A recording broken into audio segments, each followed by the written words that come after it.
So welcome back, everyone, and it's great to see the discussions are continuing, but we also would like to proceed with another interesting piece of work. This will be a presentation on the results of, it's a sort of an avant-premiere, an in-advance showing of a study that we conducted on greenhouse gas emissions in the fishing and aquaculture sector, and also pathways for this sector to go to zero or to low carbon by 2050. And for this, it's my pleasure to invite Sven Langedijk, who is the head of unit for economic analysis, markets and impact assessment in DG Mare. And Sven, please join the stage, and your slide should appear, and we look forward to your presentation. Thank you very much.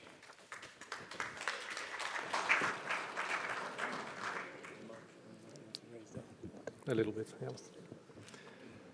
Thanks very much, Stephen, and it's an honor to address this high-level audience, and it's a great pleasure as well to see so many familiar faces of this community that we have been building over the past 3 years, the Energy Transition Partnership. And with that Energy Transition Partnership, we have learned a lot over the past years, a lot of knowledge on the challenges for the sector, also on solutions, on technologies. And now this morning I want to present a couple of studies that we initiated a year ago, and the purpose of these studies is to support and to complement this knowledge that we have with some coherent analysis and pathways by means of modeling. So modeling always is a simplification of reality, but still these studies help to analyze these pathways in such comprehensive manner, and in particular it allows us to test and compare different scenarios, to make more ballpark estimates of the cost of transition, and to identify the key bottlenecks which hamper the transition in a consistent manner. So I have the pleasure then to present the results of these two studies today, and the studies are very rich in both analysis and in findings, and my presentation cannot do justice to that, so I encourage you to look into the full reports when they are published and read in detail then the analysis.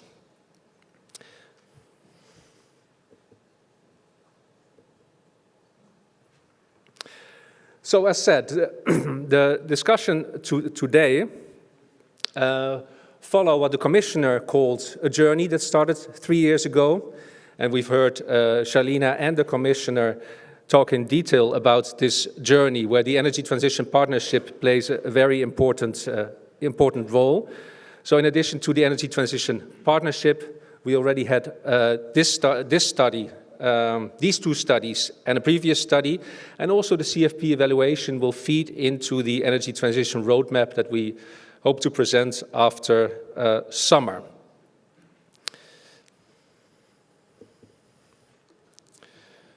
So it builds on this so-called techno-economic study that mapped the cost effectiveness and technical feasibility of technologies for the energy transition, and then translate them into the future. And these new studies have been developed by two consortia which deserve the credit for it. For aquaculture, we had MRAC, a consortium led by MRAC with research institutes and other consultancies. And for fisheries, it was CE Delft and Ecoris. Now, what were the objectives of the two studies more in detail? First, looking at the facts, looking back, and they had to estimate the historical emissions, and then draw out a baseline to the future. What would happen if no further action is taken? What would be the business as usual scenario. Secondly, they needed to develop 5 different scenarios by imposing different economic requirements, technical constraints, and other assumptions on the adoption of new technologies. And then the results of these scenarios are used to analyze the cost of transition and in more detail, constraints, sensitivity analysis, etc. And then finally also deliver some recommendations for the way forward. So let's first look into the EU fisheries sector and the fisheries study. The figures on these slides are actually more to set the context. They don't come from the study, but from the analysis we have done internally. I just wanted to present it as a crucial matter here for the context. It was also raised by the Irish minister this morning. The age of the fleet is an important challenge for the energy transition as a whole and everywhere. The EU fishing fleet is aging rapidly. In 2008, the average age of the active vessels was about 25 years old. And now, or in 2024, it already had increased to 35 years. Then we've also looked at what age do fishing vessels leave the fleet. And we see that the average exit age was 31.5 years.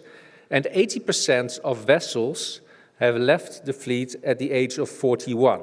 And putting that together, the current age and the age at which they exit, it is quite clear that many vessels in the current EU fleet are nearing their technical and economic end of life.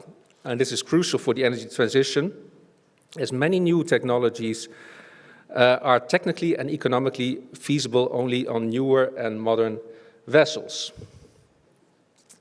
Now on the content of the study.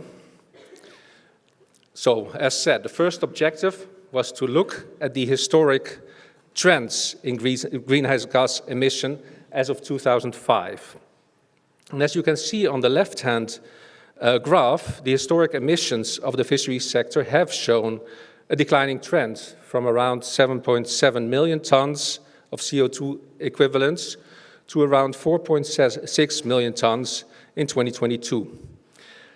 However, when we look deeper at these figures, on the right-hand side, you see that the emissions per landed kilogram have stagnated, at least in the last 10 years. So the decline in emissions that we see on the left-hand side can to a large extent be attributed to the reduction of fishing effort, in particular in the large-scale fleet, and to a lesser extent, not negligible, but to increases in efficiency. But clearly this is not an energy transition that we aspire for the future.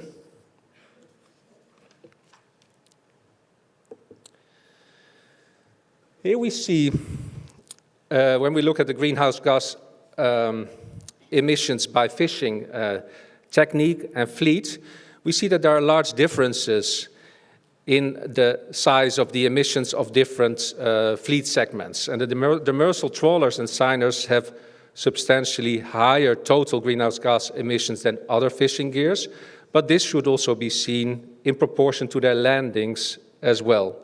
And there may be other fishing techniques that may be relatively more energy intensive, but it's still useful to see where a lot of progress can be made in terms of reducing fossil fuel reliance and greenhouse gas emissions of the sector as a whole.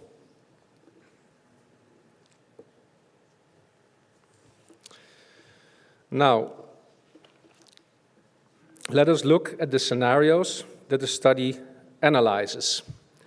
As said, they first needed to build this business as usual scenario. What happens if we do nothing? Still, this requires some assumptions. So this does assume that we move towards MSY fishing. The fleet size is stable, and there's very limited uptake of energy efficiency measures. And beyond this business as usual scenario, the study looks into 5 scenarios. The first one looks at the so-called marginal abatement cost. So technologies, new technologies, are only adopted when their costs are similar to the average cost of reducing emissions across all industries in the EU. So the speed at which the fisheries sector would need to reduce emissions would not be faster than, say, in transport or in other industries. So that's to give a comparable scenario compared to what's happening in other sectors. A second scenario builds on this same one, but adds that the fleet gets replaced together with cost-saving measures. So this facilitates a more rapid adoption of modern technologies. In the third scenario, a hard linear reduction of CO2 emissions is imposed to the sector. So this will be rather expensive, because then you don't look anymore at, is the cost of emission reduction the same as elsewhere in the EU, but you just impose a linear path. A fourth one, similar as the one I just mentioned, would be also a hard restriction on CO2 emissions, but more backloaded, starting later, say from 2040, to move towards the net zero in 2050.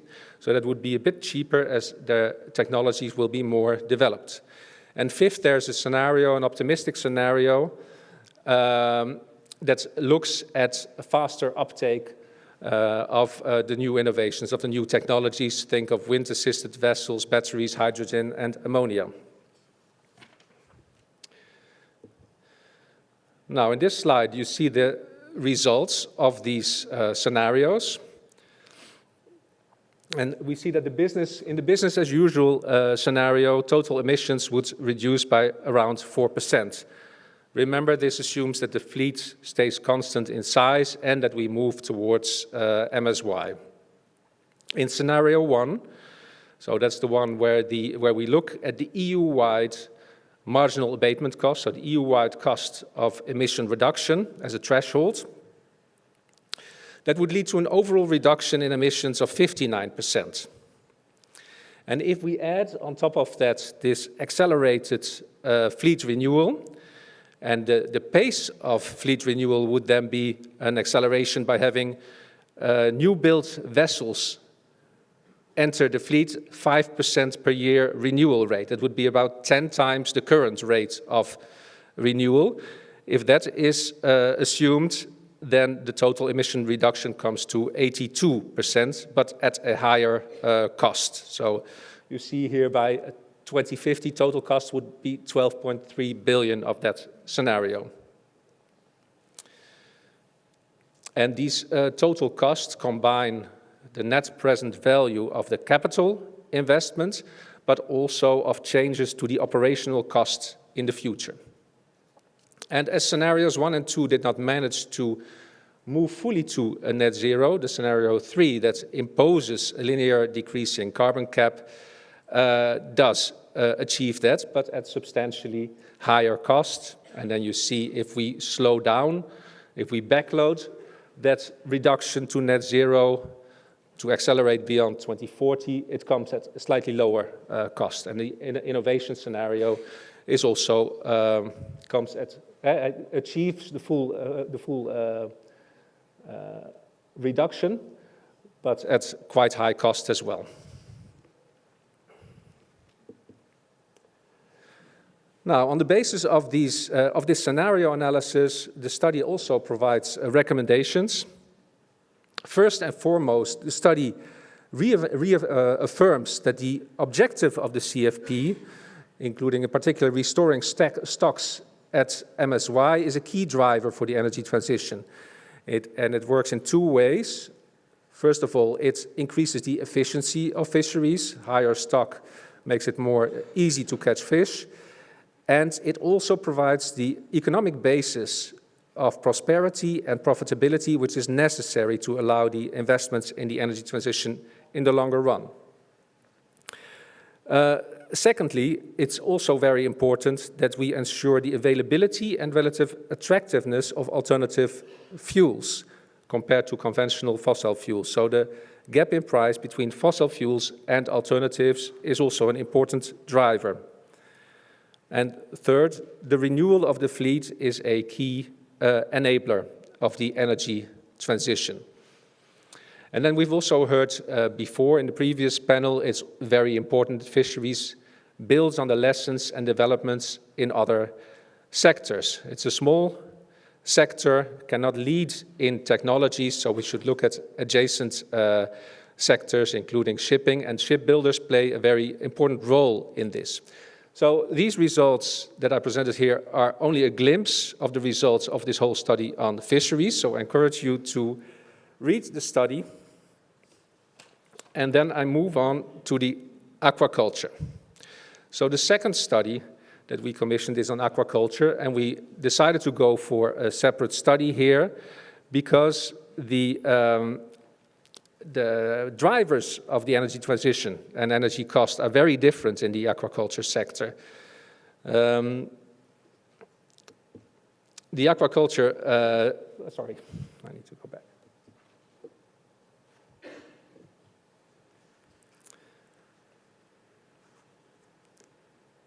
I think I'm missing a slide. I was going to say that the aquaculture sector is very heterogeneous, and I showed some nice pictures, so you have to imagine these. It can be split either to marine fish, freshwater fish, and shellfish, but also to different production systems. We have the cage and net pen culture, the pond culture, the raceways, the recirculating aquaculture systems, and non-fed or suspended aquaculture as well. And all have very different energy and emission profiles. So then here we see, as with the fisheries study, the study first explored the historical emissions profiles. And looking at this left-hand side chart, what we see is the trajectory from 2005 to 2024. Most segments are relatively stable or slightly declining in terms of their emissions, but we see a significant increase in emissions of cage systems aquaculture, mainly due to increased production. Another interesting aspect of this analysis is that non-fed aquaculture, so mussels, oysters, seaweed, which accounts for more than half of the EU production volume, overall accounts for only 18% of emissions. Also important here is if we look at the right-hand side, what are the drivers of the emissions? It shows that feed production and transportation accounts for 54% of aquaculture emissions, by far the largest single source.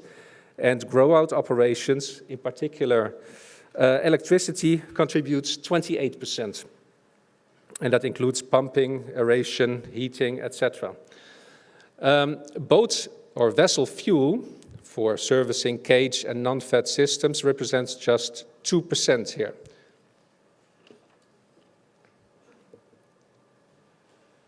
So then here as well, we have a number of scenarios that have been developed. The business as usual scenario here, where we don't take any policy actions, assumes a growth of the aquaculture sector of 1.6% per year, with no major policy or technological changes.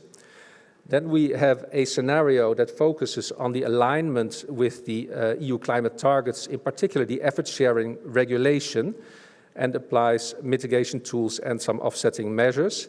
Then there's a scenario that focuses on low investment options only, so new feed materials, energy audits, etc. So without major capital expenditure. A third scenario has the same low investment options, but with offsetting measures. A fourth one looks into resilience of the sector to climate change. And this will also reduce emissions because of higher feed efficiency. So the type of measures included here are AI-based tools for disease detection, precision feeding, water quality management, etc.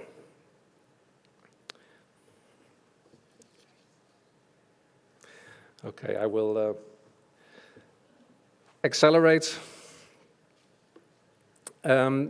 This slide shows a feasible reduction pathway as it is presented in the study.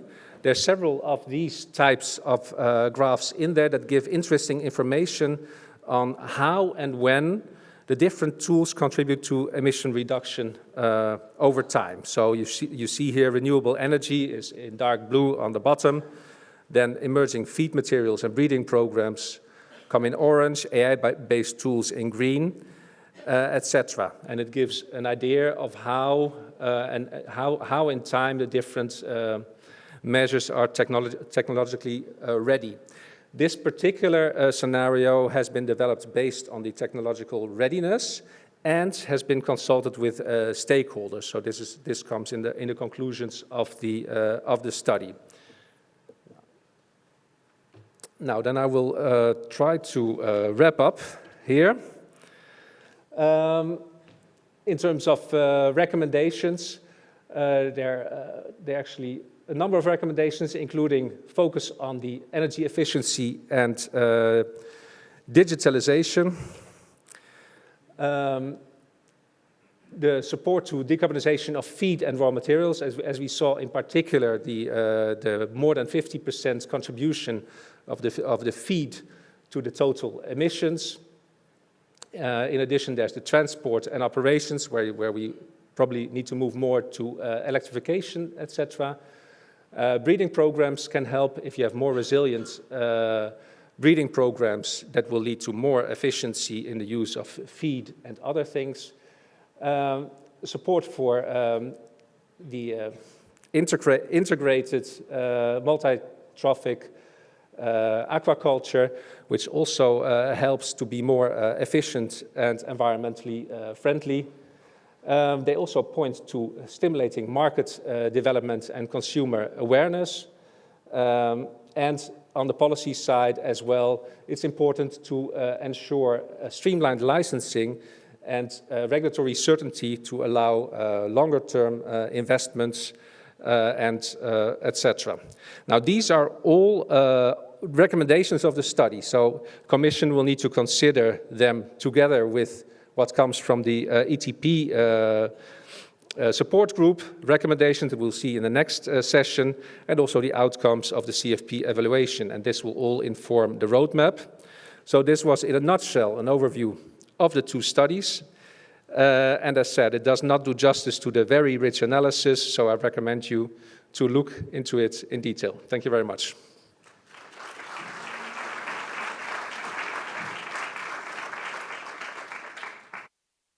Thank you very much, Sven. And you see it's a rich source and excellent food for thought for our next sessions. If you have any questions for this, Sven has very kindly agreed that you can approach him directly and discuss in detail. I didn't get, Sven, when would it be published? One of them should be published today, the other in a few months. Okay, so one today. So if you travel back this evening or you're looking for some bedtime reading, then look on our website today, and then the one will follow after that once you've digested the first one as well. So many thanks, Sven, for that challenging overview of a rich and comprehensive study. I know because I've also had the chance to look through it as well. So if you permit me, let's now move on to the excellent work of our different support groups and their recommendations. So now we will start the panel on the ETP recommendations for fisheries. And we'll start this session with some opening remarks from Dalila Al-Qadari, who is the Director for Maritime Policy and Blue Economy in DG Mare. So Dalila, please, the floor is yours.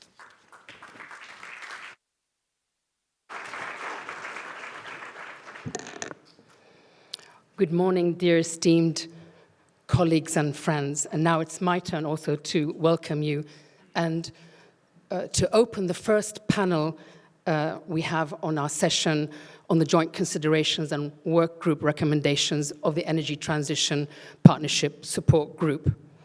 Now, as you've heard already, that our work with the Energy Transition Partnership Support Group began over a year ago when we first launched a collaborative and innovative stakeholder consultation within the partnership to help us shape the future energy transition for our fisheries and aquaculture sector.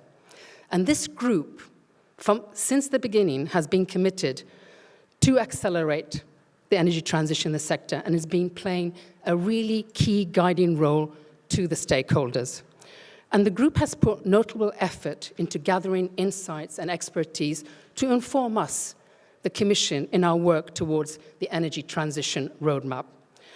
And this consultation brought about by the group has brought together 10 different sectors to identify the challenges. You've heard quite a few of them this morning by our esteemed speakers and ministers, and also to outline actions necessary to achieve the dual objectives of the communication that was adopted back in 2023 on the energy transition.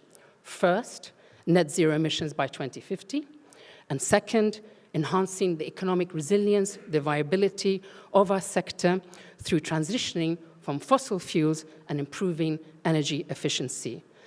And the joint considerations and the working group specific recommendations are accessible on our energy transition website.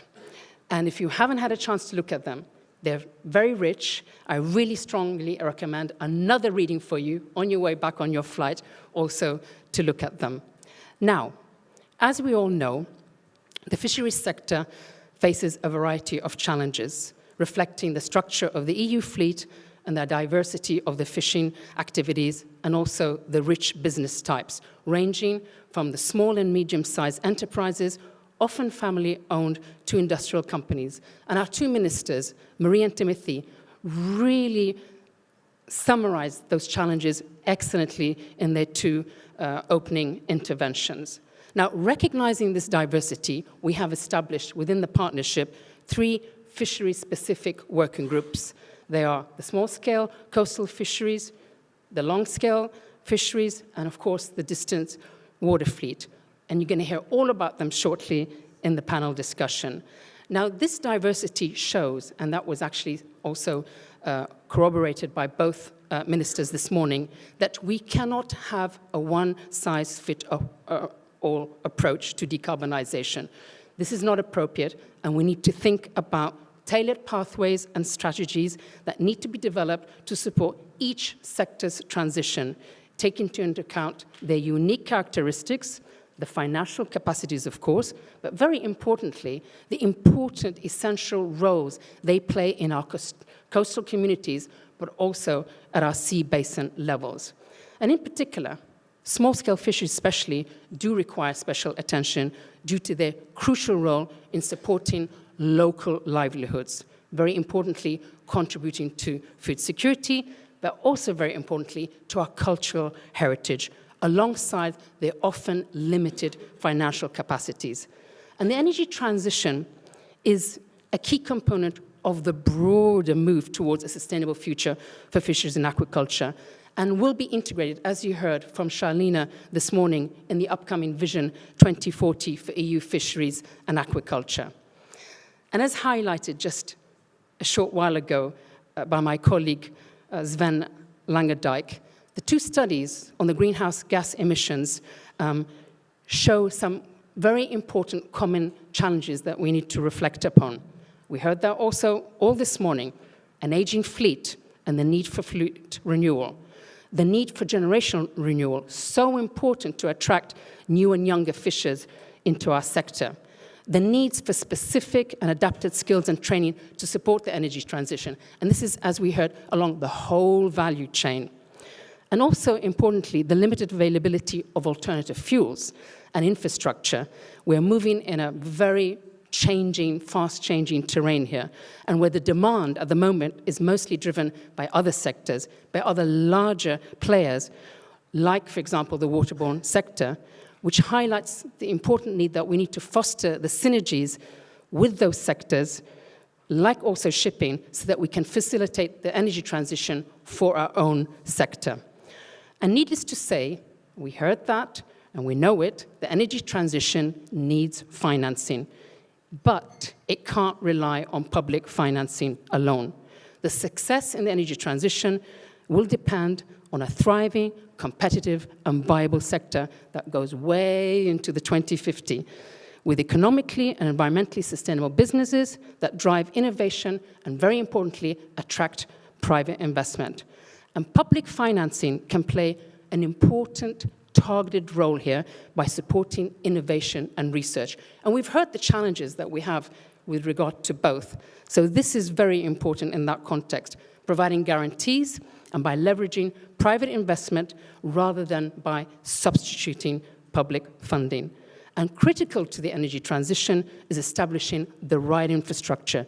We need the networks. We've heard some examples of it this morning, but we need the networks of onshore refueling. We need the recharging points for alternative fuels at ports, and we need the landing sites that also serve the fleets. So this also should be coupled with on-site energy storage systems. We heard our colleague from ENER present some challenges there too. And they need to be coupled also with renewable generation assets to supply these fuels. So piloting state-of-the-art technologies and employing data-driven decision-making tools is going to be essential for uptaking all of this in our sector and for achieving the short-term efficiency energy gains.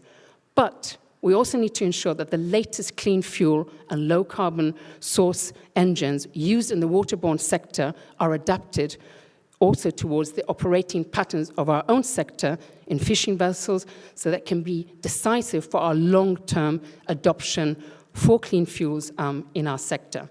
But now it's time for me to leave you. I'll be leaving you in the hands of our moderator, Stephen Davis, but also very importantly, our Energy Transition Partnership coordinators. But before I give the hand over back to Stephen, I would really also want to express our deep appreciation and gratitude to the energy transition coordinators for their commendable work, their effort, and their energy, and very importantly, collaboration, and also their anticipated recommendations towards building our energy transition roadmap, and hopefully as we adopt it also in the package after the summer. So thank you very much, and we look forward to the insights now that the this panel, but also the rest of the panels will be offering today and also the rest of the afternoon. So thank you very much.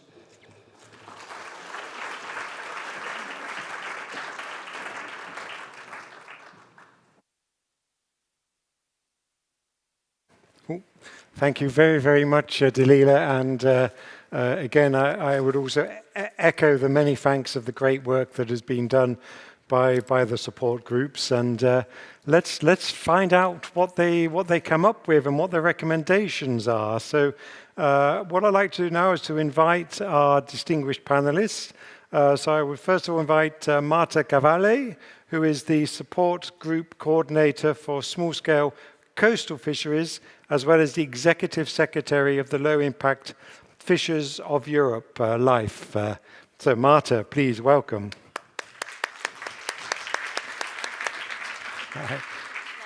Yeah. We have to coordinate where we're sitting, otherwise we'll confuse everyone with the names. So. Then we have Jules Danto, and Jules is the support group coordinator for the large-scale fisheries, and is also a member of the European Association of Fish Producers Organization. So again, welcome, Jules. So please, you're sitting next to Mark, yeah? And last, and of course, by no means least, we have Matti Sauervet, who is the support group coordinator for the distant water fleet. I'm getting some signals. Sorry, we have a surprise guest. Susanna, I do apologize, Susanna. Well, you're very welcome as well.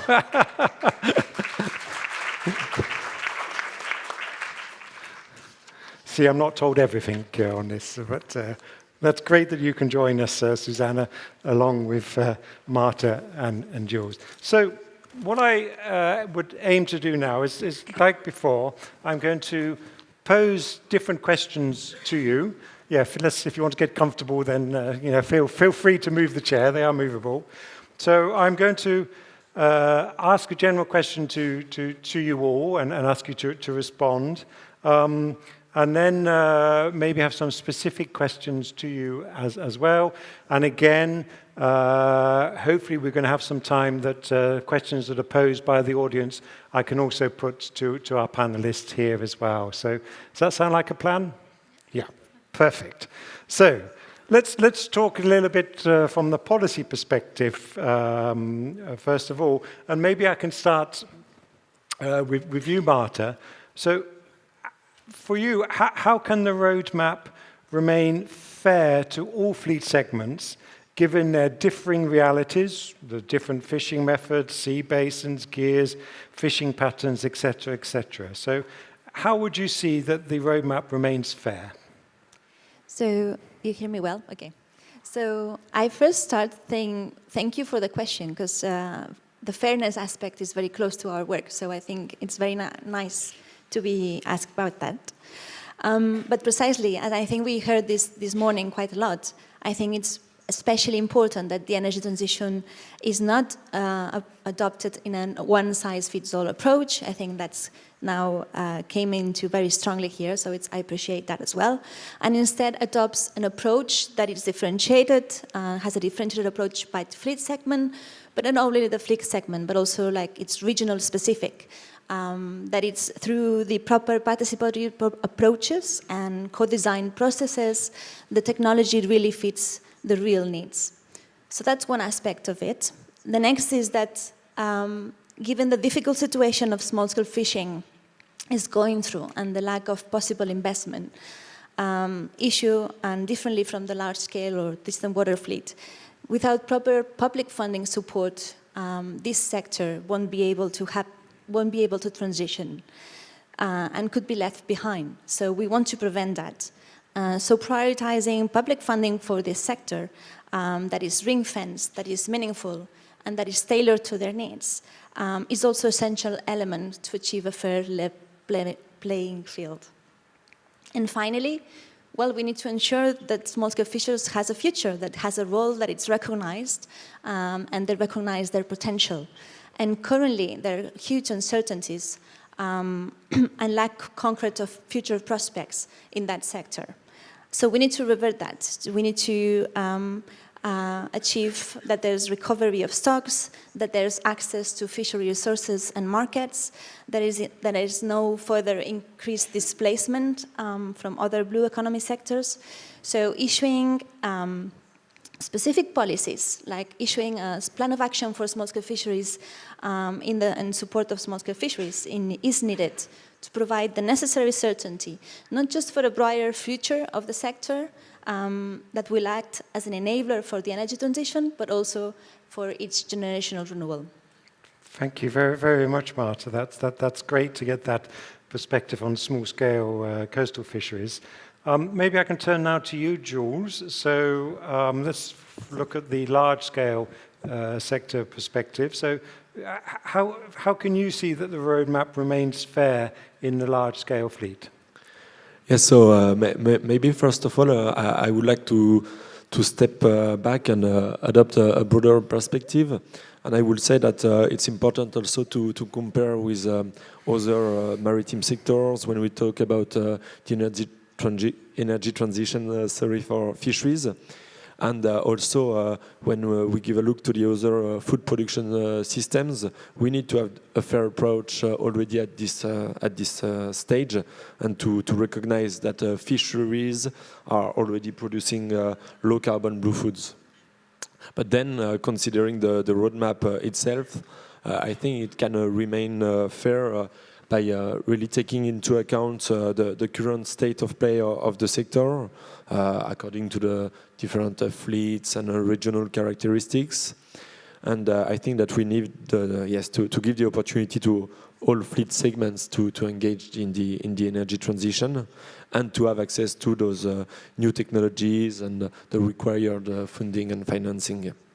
So we need to foster a policy environment that supports this adaptation and modernization through the fleet renewal or a review of the capacity ceilings. Also, I think we also need to support small operators. I say small operators, I do represent here the large scale fleet, but we should not forget that in the large-scale fleet, a lot of an important part of it is composed of small and medium-sized companies. So I think we need to make sure that they are not left behind, because this energy transition demands a really significant investment, and those companies, they need the financial security to transition. For instance, we have been talking about retrofitting. When we have retrofitting, it means that the vessels cannot participate in fishing activities for a significant time. So they have a total loss of income, and we need to take this into account. Also, we need to mitigate the risk for fishers to invest in the energy transition. I think there is a lot of innovative, or not so innovative actually, ideas to foster cooperative financing, maybe through producers organizations, fisheries associations, or community maritime funds. So I think pooling resources for shared investments, also when we give a look to the infrastructure at ports, is really important. So those financing strategies, they should help to ensure that all the variety of vessels, size, gears, and regional traditions are maintained in a way. And I will just finish with one last point. I think that we can also remain fair by relying on stakeholders, on stakeholder consultation, and in integrating the fishers' knowledge. And I think that for this last point, the TP, the Energy Transition Partnership, is already a good start. So I think we can continue in this direction. Yep. Thanks very much, Jules. Lots of ideas and suggestions are there as well, and I'm also seeing some commonalities, which I think is also quite normal. So let's move a little bit further afield. You literally are distant from me here, Susanna. But what is perspective from the distant water fleet here? Thank you, Stephen. First of all, let me apologize because of this change of the program, but it was a last-minute change, and I'm happy to be here. Well, as we were mentioned during the whole day, and I think during the whole progress of this project, the differentiated approach is basic. So in the case of the distant water fleet, let's think that we are talking about of less than 250 vessels. So the size, although there is a lot of challenges, the size of the fleet also allows probably for a more detailed auditing of the fleet on the needs for the energy transition. And in particular, well, depending on these audits and on this balance, also funding strategy combining public and private instruments is crucial. But already knowing about what we are talking about, no? So depending on the auditing of this fleet. Besides that, well, also let's think that the energy consumption of this fleet is not only by fishing or by traveling, which is very important because the fishing grounds are very far away, but also in processing the fish. So it's a huge consumption of energy on board the vessel. So this also makes, I think it's important to tailor the targets and the transition periods for this transition, energy transition, to each of, depending of the needs of each fleet. Let's take into account that distant water fleet is over 24 meters length, but we can have a 24 meters long liner, but also we may have an 80 meters bottom trawling. So of course the needs are completely different. And also a specific need that has the long distance fleet, and it's a huge concern, is the capacity building in third countries, because they rely on them. So it's not only for bunkering, so they also need this technological capacity to maintain the vessels, no, when they are far from Europe. So all this differentiated approach and I think differentiated strategies are very much needed. Yeah, thanks very much, Susanna. That does indeed bring extremely relevant aspects which are different from the other two as well. Indeed, if you're going to have let's say, a hydrogen-fueled vessel and you're operating in this distant water fleet, you want to be able to refuel in Accra or whatever for that as well. So let's move on to some questions I have on the how you would see the implementation of the energy transition. And again, a small reminder, if you want to pose a question, then please do so via Slido. So perhaps I can start with you first this time, Susanna. What key messages would you give to fishers who are looking to embark on doing some energy transition today? What would be your advice to them other than courage? Well, first of all, well, it would be very helpful to have the roadmap published so we can have something to show them, because not everybody is aware of the huge work that has been done the last 2 years, no, along this, well, this project. So, and once being presented or, well, describe all the processes ongoing, I will encourage them to engage in implementation and to approach, because of course not everybody was participating. We have, you know, I don't know how many fishermen we have in Europe, but I think it's relevant that that people get how do you say, engaged in the implementation of the roadmap. Thank you very much, Susanna. So, same question to you, Jules, for the large-scale fleet. What would be the advice or the key message that you would give to fishers looking to embark on their energy transition today? So, I think that this energy transition, it's a really an exceptional opportunity to change the narrative of the EU fisheries, actually. It's an opportunity to focus on workforce training, to focus on safety and security considerations on board. So while we are building on these aspects, we can ensure the renewal of skilled and motivated generations to work in the fisheries sector. So I think that with this narrative, we can tackle many big challenges that EU fisheries are facing today. And we could establish a virtuous circle by encouraging and supporting this energy transition to have a more decarbonized fishing industry in order to provide more low-carbon blue foods from responsible sources. And I would say that also we need to continue the efforts that are already undertaken. We have, I guess, this figure in mind of the 52% reduction in GHG emissions between 1990 and 2021. There was also some figures presented earlier by Sven on the greenhouse gases emissions and greenhouse gases intensity.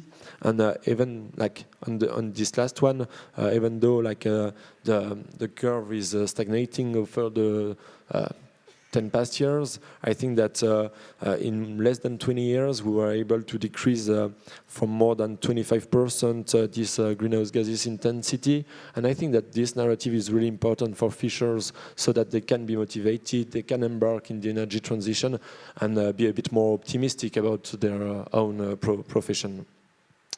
And maybe another key message will be to engage in the energy transition platform on one side, but also to get closer to their national authorities to prepare for the transition, especially with this new MFF starting from 2028, and to ask directly an ambitious scheme for fisheries with a dedicated, strong and targeted fisheries fund to ensure that the sector has the dedicated resources to meet all the challenges, and especially the challenge of the energy transition. And one last point maybe would be also to aim for local and regional cooperation, also with the broader maritime sectors, ports, and all related sectors at the land's interface. Yep, super. Thanks very much, Jules. Again, some very good advice, which I think others can also take on board for this. And I like your optimism as well for this as well. You know, sort of the can-do approach perhaps is also good there. So Marta, let's turn to you. So, you know, what would be the message that you would like to give to fishers?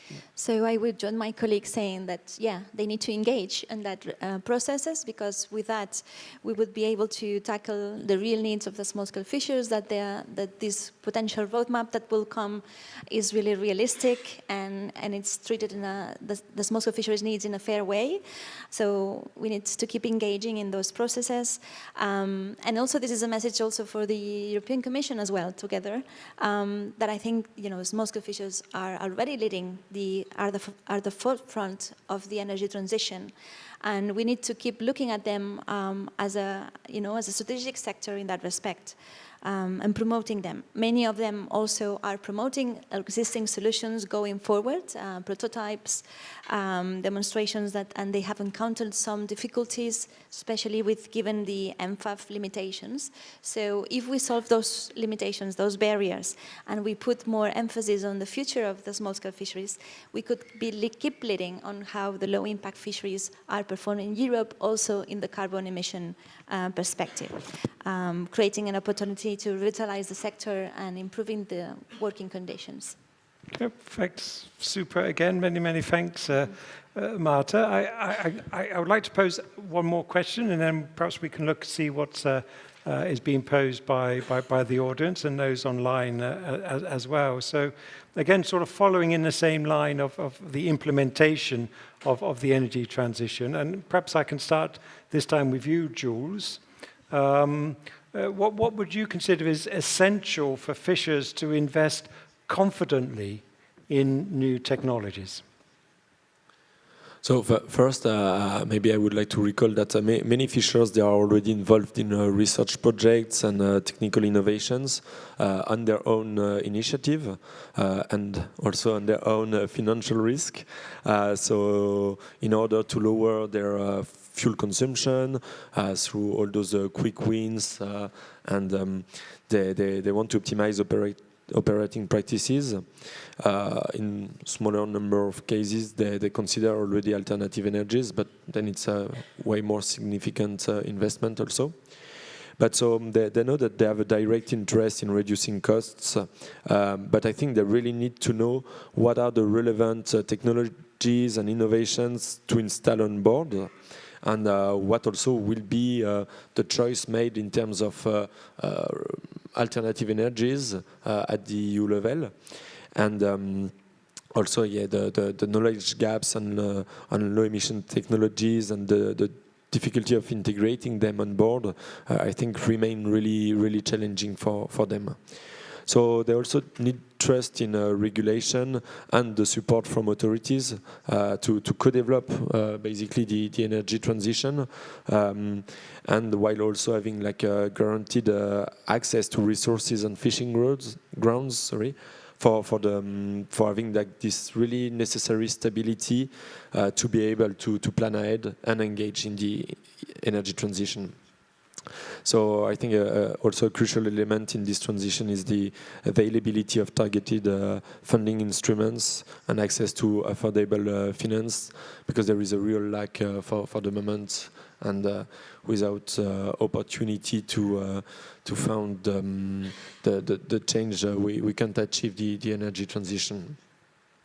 So yeah, I think that without adequate support, the financial risk will fall disproportionately also on small and medium-sized companies, and those enterprises, they often operate with limited margins and restricted investment capacity, so they are de facto less able to absorb the uncertainties and upfront costs of adopting those new technologies. So we need to minimize those risks, and I think like a dedicated financial support would help to ensure a level playing field and also encourage a broad participation in the transition. Yep. Thanks very much, Jules. And one thing that came out for me there was also the importance of dialogue, to speak between the different stakeholders involved, and including the Commission. We want to engage in this dialogue as well, of course. Maybe I can turn to Marta for the same question. So what would you consider is essential for small-scale fishers, in your case, to invest confidently in new technologies? Okay, so for us, I think there's 4 elements I think that are important. The first is this policy certainty on our future, that there's policies that halt our decline, and they are a bit supporting us in the future.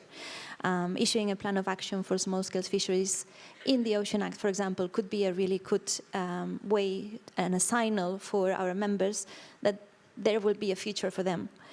This is one first. But the second one, and I think it's essential element, is the technology needs to be totally safe. And we are safe means that for small-scale fishers, and any fisher, I think, in general, their boat is their safety net. So we cannot be playing with the safety of the fishers once you are in the middle of the ocean. So we need to keep testing in real conditions the safety, these new technologies, and not just 1-2 pilots. I think it needs to be a wide EU demonstration program that really shows the showcase. It's there. Third is the need for infrastructure in place, and it's not just the plug that is there for electric boats, for example, but it's the whole ecosystem that, when there's a repair needed or something, there's somewhere there to be attended. And the fourth one, but also very important, is there's the concrete business model tailored to the small-scale fisheries needs, that they want to keep remaining small, that demonstrate the long-term economic viability. And I think those 4 elements are essential elements for any investment upcoming. Great, many thanks, Marta. I think safe and also reliable, I would say. You would not want your engine to break down in the middle of the sea for obviously safe reasons as well. Susanna, so the same question for you. I mean, it's a different perspective, is distant water fleet. So how would you consider what is essential for fishers in a distant water fleet to invest confidently? Yes. So first of all, think that we are talking of a level of investment very important in the case of the distant water fleet. So the first need would be the stability of the business and a perspective, a clear perspective from the future. No? So in that case, the first thing that is asked for the sector in that sense is the access to fishing opportunities, no? So, and a secure legal framework to access to these fishing opportunities in the future, no? So, a perspective. Another thing that it's important also is the generational renewal, not only for the crew but also for managers. Because it's that it's not easy the lifestyle of this crew, so energy transition could be a very important element, no, to work on security, on comfort of the vessel for these long trips and etc. And another thing, it's of course to have a clear strategy, financial strategy, no? So, and with I would say with easy access to credits, loans, or with tax incentives. So this funding strategy is crucial. Yep, thanks very much, Susanna. perhaps we have a little bit of time. Perhaps we can look at the questions on Slido. Straight away, so there's, let's take the top one then. So, have you tackled safety and security issues for the transition in your respective sectors? And if so, what are the main takeaways?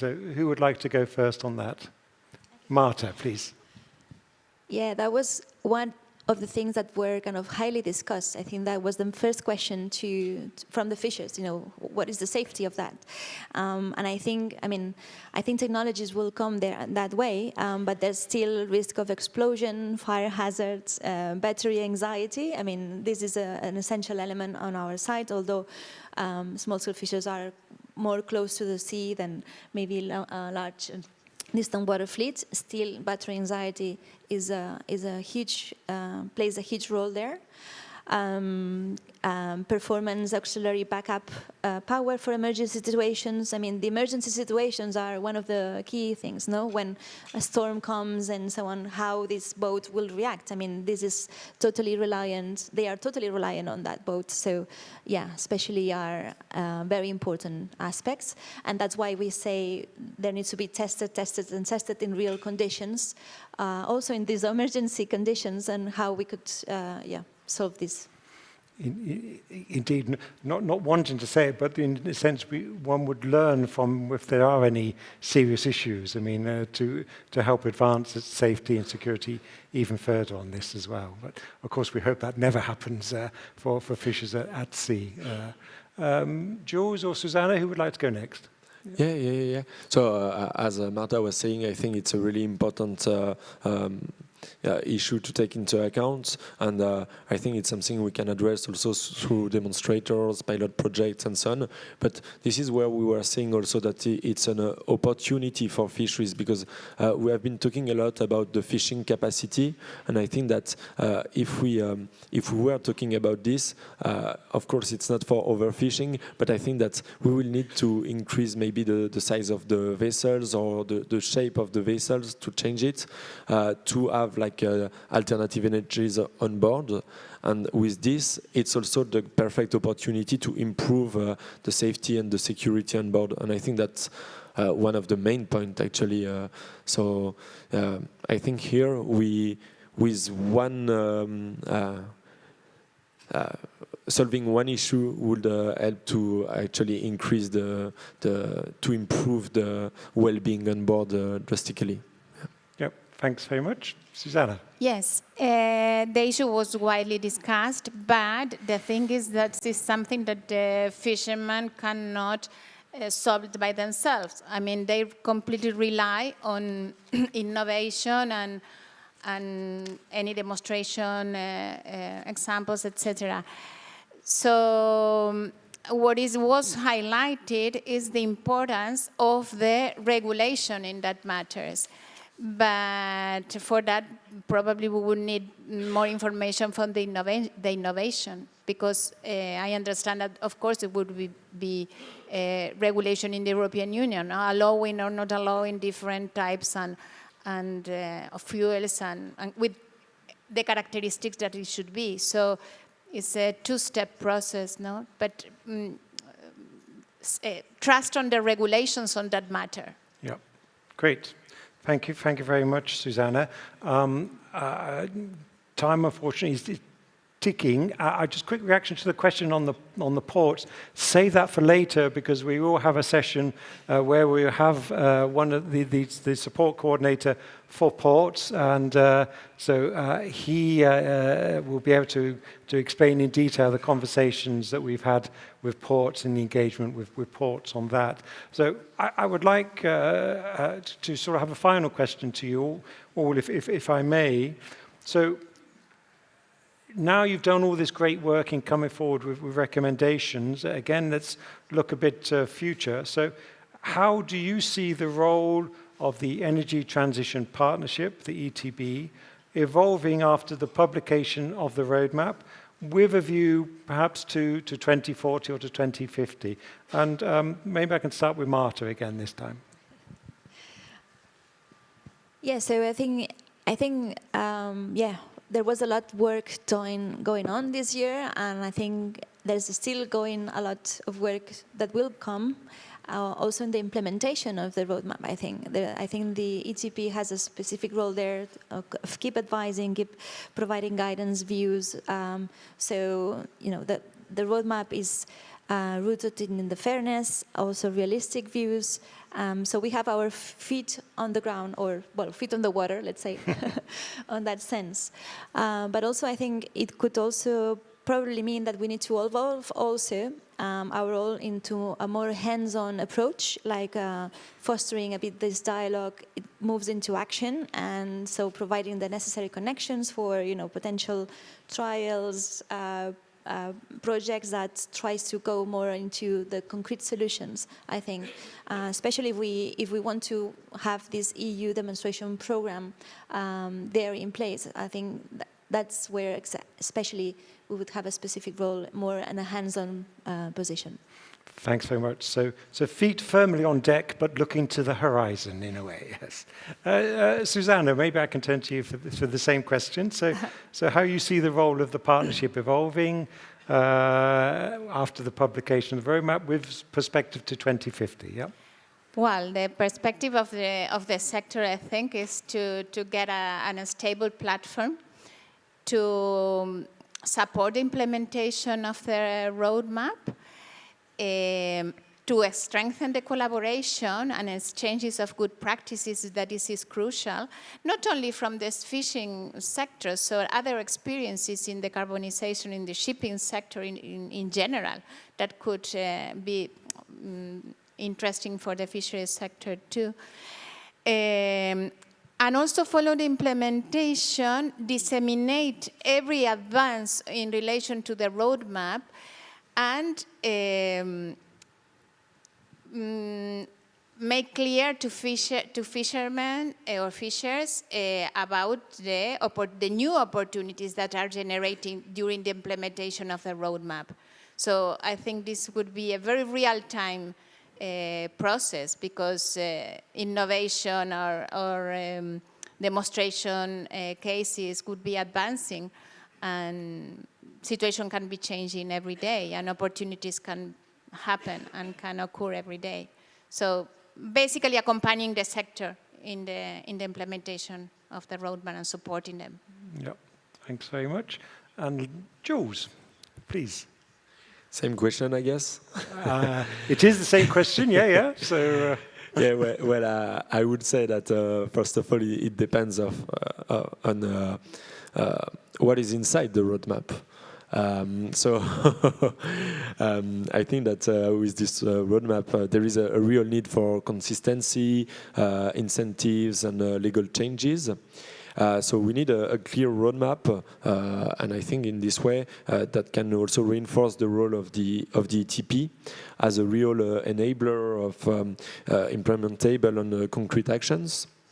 So yeah, after that, I think that this energy transition partnership, this platform, could definitely help to share the knowledge and the good practices, to allow stakeholders to gather existing initiative in one single platform, and also to help to reach out to member states or regions, and through their already innovative ecosystems, already existing innovative ecosystems, and also maybe promoting investments that can boost the competitiveness of the blue economy sectors in the local areas.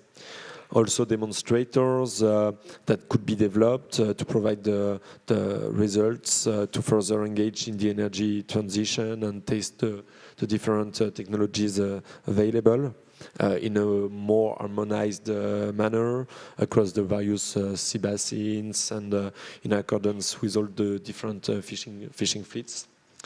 And also directly involving fishers to enhance the knowledge transfer. And finally, to maybe like one of the main role of the ETP would be to enhance the cooperation, both on the field, but also at the level of the EU institutions, maybe to facilitate the cooperation or at least the discussions with the different DGs. You were mentioning like this meeting of yesterday held by CINEA. I think it's also a good start, so we should continue in this way to have like a more cross-cutting discussions and to get everyone involved. Thank you very much, Jules. In fact, many thanks to all three of you. I've been informed that a veritable spread is getting available to us for lunch. So I will have to bring this panel to a close, I'm afraid. But some sort of suggestions or remarks from my side. I think, and this I think applies to all of the recommendations made, that you've come forward with really concrete suggestions and you've provided a firm basis that we can move forward, not just from the Commission's perspective, but also with all stakeholders concerned. And so I would encourage all of you, if you've not yet done so, to study in detail the recommendations that come forth and interpret it as you see it through your lens as well. So with that, let me thank very much Susanna, Jules and Marta for your great engagement and your great comments. Thank you very much.